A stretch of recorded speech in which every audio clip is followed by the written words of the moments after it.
Салем достар, мен Сандыгүл. Бүгін біз үй жағдайында қайшыларымызды өткір, тез әрі жылдам жасалатын әдісті сіздерге айтатын боламын. Бізге ол үшін осындай фольга керек болады. Бізге осындай мата керек болады. Осы матамен қайшыларымызға проба жасап көретін боламыз, яғни. Міне достар, видеода көріп тұрғандарыңыздай қайшыларым өтпейді, және де қағазға да өтпейді. Қазір осы қайшыларымызға фольганың көмегімен өткір қылып жасайтын боламыз. Ең алдымен осы фольгамызды алып, осы фольгамыздан керек мөлшерді алып аламыз да, осыны 5-6 рет қайтарып бүктейтін боламыз.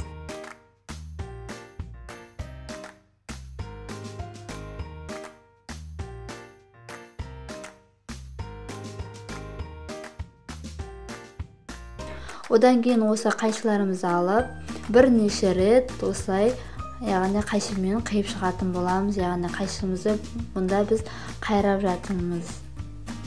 Енді проба жасап көрейік. Осы матамызды алып, қайшымызды өткізіп көрейік.